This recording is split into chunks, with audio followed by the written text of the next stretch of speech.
Sexual harassment is everywhere. It's in the workplace, it's in our schools, but specifically, it's in sports, especially in women's sports. This is Jonna Tharp, and my stakeholder is sexual harassment against women athletes. Oftentimes, due to the dependency of a woman athlete on a male coach, girls are harassed doing what they love. This is an issue that is frequently overlooked. While some cases have been brought to public attention through media, cases still appear too often. Statistics on this topic are scarce.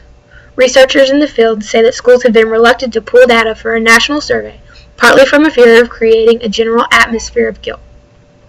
They also believe that the numbers would be misleading because athletes rarely report their coaches. We'll touch on that later in this video. The consequences of sexual harassment to women athletes are devastating and can often have long-lasting effects to their self-confidence, to their psychological state, and even to their relationships with the people around them. In the United States, under Title IX of the Education Amendment Act of 1972, sexual harassment by staff or peers is considered illegal sex discrimination.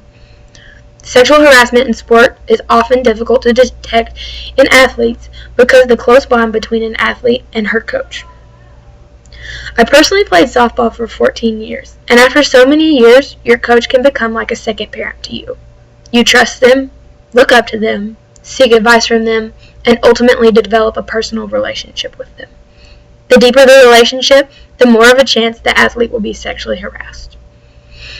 There are more women in sports that have been sexually abused than you think. According to a recent study, 1 in 4 women in the United States will be sexually harassed in their lifetime. Chances are you know one of them. Say you have a total of 12 other teammates on your team.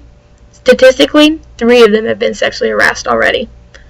According to Dr. Deborah Serrani, psychologist and practicing psychoanalyst, athletes are at risk for sexual harassment in the locker room, the playing field, trips away, the coach's home or car, and even social events.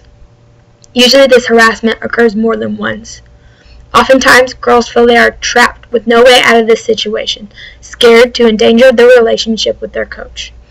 They believe that someone they are so close to couldn't possibly do anything to hurt them. Sadly, they're often wrong. The goal for our webpage is to spread awareness on this situation and to hopefully change the outcome for future victims. The only way to prevent sexual harassment is by recognizing it and giving the victims a voice. We all can have a say against sexual harassment. If you have any thoughts or questions, feel free to comment on our page.